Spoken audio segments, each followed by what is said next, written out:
Students, आज का topic है आर्टिकल्स। तो ये सभी क्लासेस के लिए बहुत ही बेनिफिशियल वीडियो है, इसको समझें। आज मैं इसको डिस्क्राइब करने वाली हूँ। तो स्टूडेंट्स, पहले मैं आपको बता दूँ आर्टिकल्स कितने हो सकते हैं।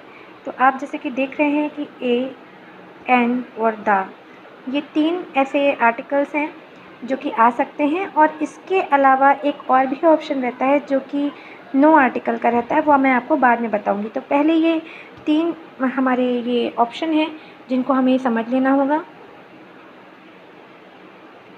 तो सबसे पहले यहाँ मैं ए के बारे में देखती हूँ, आर्टिकल।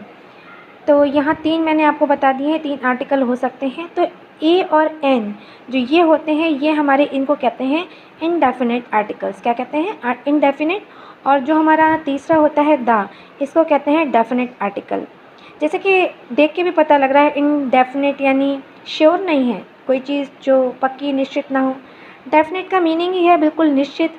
तो इसको इसके मीनिंग के बेसिस पे हम समझ सकते हैं कि हमें किस तरीके से मतलब हम आर्टिकल को यूज़ करना है, तो वो हम समझते हैं कैसे हम इनका यूज़ करते हैं। तो अब हम इनके यूजेस देख लेते हैं। पहले हम एन का यूज़ देखते हैं। बिफोर वॉवल्स और साइलेंट एच, यानी कि वॉवल्स जैसे कि आपको पता है ए, ई, आई, ओ, यू, ये 5 वॉवल्स हैं हमारे इंग्लिश लैंग्वेज में। और साइलेंट एच का मतलब होता है कि एच वैसे तो एक कॉन्सोनेंट है, लेकिन अगर वो एच साइलेंट हो जाता है, यानी उसकी आवाज़ अगर नहीं आती है, तो वो साइलेंट एच कहलाता है। और उसके पहले भी फिर हमें वॉवल को ही यूज़ करना है। जैसे मैं इसको एक एग्जांपल पे आपको समझा सकती हूँ। जैसे मैंने एप्पल लिखा, तो एप्पल में यहाँ पे मैंने बोला एप्पल, तो इसका साउंड आ रहा है ए करके, ए से स्टार्ट हो रहा है, जो कि एक वॉवल की आवाज़ भी है, ए भी वॉवल है, तो साउंड भी वॉवल जैसे आ रही है और है भी वॉवल। ठीक है, तो वॉवल है तो इसके पहले हमें एन लगाना है।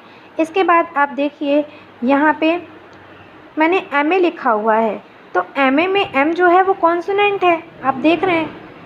लेकिन मैंने आपको एक चीज़ और भी बताई है, यहाँ पे आप देख सकते हैं, और एक्ट एज वॉवल या और साउंड्स एज ए वॉवल, मतलब कि कॉन्सोनेंट हो लेकिन वो ऐसे एक्ट करे, ऐसे काम करे, ऐसे आवाज़ दे जैसे कि वो एक वॉवल है।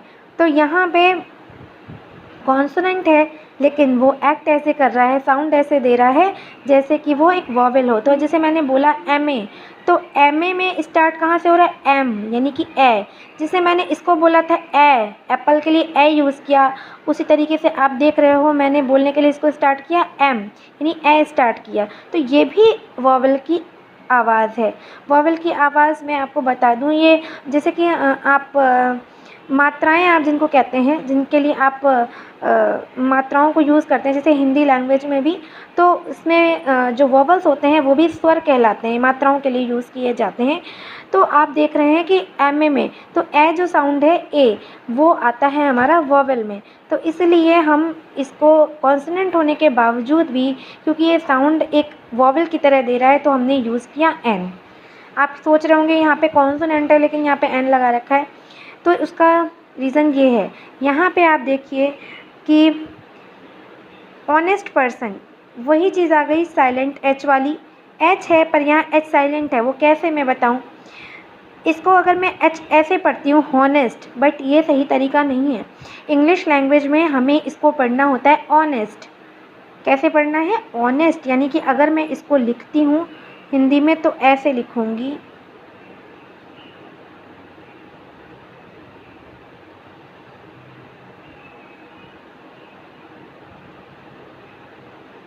ऑनेस्ट।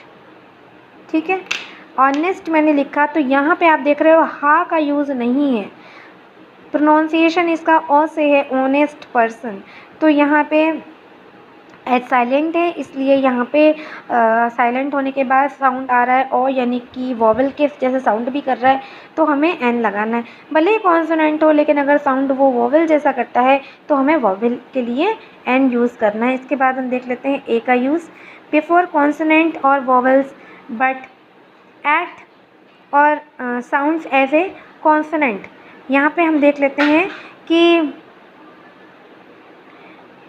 यहाँ पे बिफोर कॉन्सोनेंट मैंने आपको बता दिया है। जैसे कि कॉन्सोनेंट है यानी कि के आप देख सकते हैं, तो उसके पहले हमें ए ही यूज़ करना है। ए हमारा आ गया के, लेकिन अब उसका उल्टा जैसे मैंने ऊपर समझाया था, अब यहाँ पे वॉवेल है लेकिन साउंड ऐसे कर रहा है जैसे कि कॉन्सोनेंट। यहाँ पे आप देख सकते हैं ओ, वन आइड, यहाँ पे वन जो है ये वॉवेल है लेकिन यहाँ पे साउंड ऐसे कर रहा है जैसे कि कॉन्सोनेंट। आवाज़ कैसी आ रही है, अब इसको जैसे मैं लिखती हूँ तो मैं कैसे लिखूँगी हिंदी में, ऐसे करके लिखूँगी वन। तो ये आप हिंदी के उसमें भी देख सकते हैं, वर्णमाला में भी ये वा जो अक्षर है ये हमारा स्वरों में ना आकर के कॉन्सोनेंट में आता है। इसको भी ऐसे भी चेक कर सकते हैं कि ये हमारा क्या है, कॉन्सोनेंट है। तो ये कॉन्सोनेंट जो है, तो कॉन्सोनेंट के लिए हम ए का यूज़ करेंगे यहाँ पे। इसके बाद हम देख लेते हैं, मैंने आपको यहाँ पे फिर से समझाया वही चीज़ है। इसको अगर मैं हिंदी में ऐसे लिखती हूँ तो ये आता है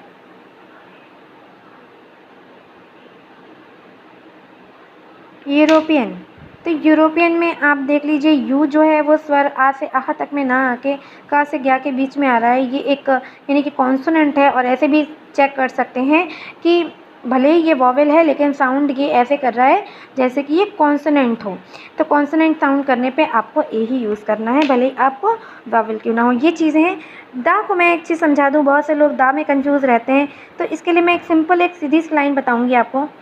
फॉर श्योर और डेफिनेट थिंग्स और प्रॉपर एंड एब्स्ट्रैक्ट नाउन, इस चीज़ को आप ध्यान भी रख लें और थोड़ा सा समझ भी लें। फॉर श्योर, श्योर का मीन्स है निश्चित चीज़ों के लिए, या डेफिनेट थिंग्स या पक्की चीज़ों के लिए, ऐसी चीज़ें जो हमें पक्की पता हैं, जो हमें पक्का निश्चित रूप से पता है, तो उसके लिए हमें दा का यूज़ करना है। उसी तरीके से प्रॉपर, प्रॉपर का मतलब पता है निश्चित चीज़ ही होती है, तो उसके लिए भी हमें दा का यूज़ करना है।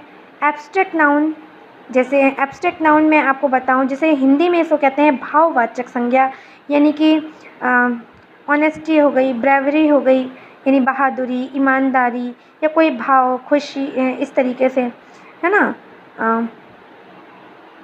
तो ब्रेवरी, ऑनेस्टी ये जो आ गई ये एब्स्ट्रैक्ट नाउन में आ गया। तो ये चीज़ें हैं। तो ये चीज़ें अगर आती हैं तो आपको दा का यूज़ करना है।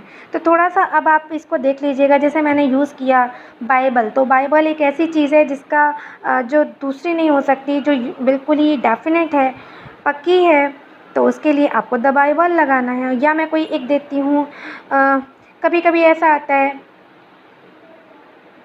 एक सेंटेंस दे देते हैं जैसे कि ए बॉय भी लगाते हैं, कभी कभी द बॉय भी आता है। अब आप सोचो कि बॉय तो डेफिनेट नहीं है, लेकिन अगर हम खाली बोलते हैं ही इज़ अ बॉय, तो यहाँ पे आप ए यूज़ करोगे क्योंकि बॉय डेफिनेट नहीं है, पक्का नहीं है। लेकिन अगर हम लगा देते हैं ही इज़ द बॉय, वो वही बच्चा है या वही लड़का है who comes first every year in this class, तो अब मैंने उसको डिफ़ाइन कर दिया है यहाँ पे कि वो लड़का जो कि हर साल क्लास में फ़र्स्ट आता है, तो ये वही लड़का है। तो अब मैंने उसको प्रॉपर कर दिया।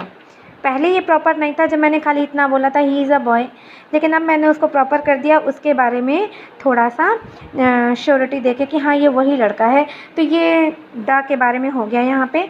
अब मैं थोड़ा सा एक नो आर्टिकल यहाँ पे मैं बता देती हूँ थोड़ा सा जल्दी से। नो आर्टिकल में एक देख लेते हैं, with titles as Queen Victoria. जैसे कोई अगर हम टाइटल देते हैं किसी को, टाइटल जो कभी मतलब जो बड़ी चीज़ों के लिए ही होता है, तो जैसे you are a Queen Victoria, तो इसमें ना दा लगेगा, ना ए, ना एन, कुछ भी नहीं लगेगा इसमें, तो खाली क्रॉस रहेगा, यू आर क्वीन विक्टोरिया। इस तरीके से हम टाइटल देते हैं। टाइटल देने का मतलब ये किसी को उपमा देना। एक फ्रेसेस, मुहावरे जब हम बोलते हैं तो मुहावरे बोलते समय जब कभी क्या होता है, विद नाउन आफ्टर प्रीपोजिशन, जैसे कोई प्रीपोजिशन लगाई इन, बाय, एट, और उसके बाद हम कोई नाउन लगाते हैं, यानी प्रीपोजिशन के बाद जब कोई नाउन आता है, जैसे यहाँ पे आप देख रहे हैं प्रीपोजिशन के बाद नाउन है, तो ऐसे में हम यहाँ पे ना ए एन दा किसी चीज़ का यूज़ नहीं करेंगे। By hand, in hand, by cash, इस तरीके से हम यूज़ भी करते हैं। इसके बाद देख लेते हैं मटेरियल नाउन्स के साथ में, जैसे ब्रास, कॉपर, मिल्क, ये सब मटेरियल्स हैं। यहाँ पे हम देख लेते हैं for nouns which are used in wide sense, कभी कभी जो नाउन्स विशाल सेंस में, बड़े सेंस में यूज़ किया जाता है, जैसे मैन इज़ मॉर्टल, जो आदमी है वो नश्वर है, तो मतलब किसी एक व्यक्ति के बारे में ना होकर के पूरी मैन के उसके बारे में बताया जा रहा है, जितने भी मैन्स हैं उनके बारे में। तो ये विशाल रूप में है, किसी एक पर्सन की लेंथ को ना लेकर के एक वाइड रूप में ले लें, वाइड सेंस में ले लें किसी को हम। ही वॉज, अब हम थोड़ी सी प्रैक्टिस देख लेते हैं जैसे कि साथ के साथ। जैसे he was struck by arrow, यहाँ पे आप देख सकते हैं एरो मैंने बोला, तो एरो जो है पहली बात तो डेफिनेट तो है ही नहीं, कौन सा एरो क्या, तो दा तो आना ही नहीं है। दूसरी चीज़ एरो मैंने बोला तो यहाँ पे वॉवेल है और साउंड भी एरो वॉवेल जैसा कर रहा है, तो यहाँ पे हमें लगाना है an arrow. Poem is one eyed person, मैंने आपको बताया था, यहाँ पे वन देख सकते हैं, यहाँ पे ओ वॉवेल है लेकिन कॉन्सोनेंट जैसा साउंड दे रहा है, तो वैसे तो यहाँ पे एन आना चाहिए लेकिन यहाँ पे कॉन्सोनेंट जैसा साउंड है, इसलिए कॉन्सोनेंट के लिए हमारे पास आता है ए। मिस्टर सेठी इज़ लॉयर, तो यहाँ कौन सा लॉयर है ये डिफाइन नहीं है, डेफिनेट नहीं है, तो यहाँ पे आएगा कॉन्सोनेंट भी है तो कॉन्सोनेंट के लिए आएगा ए। अकॉर्डिंग टू बाइबल, बाइबल मैंने आपको बताया यहाँ पे ये डेफिनेट है, तो यहाँ पे द आएगा।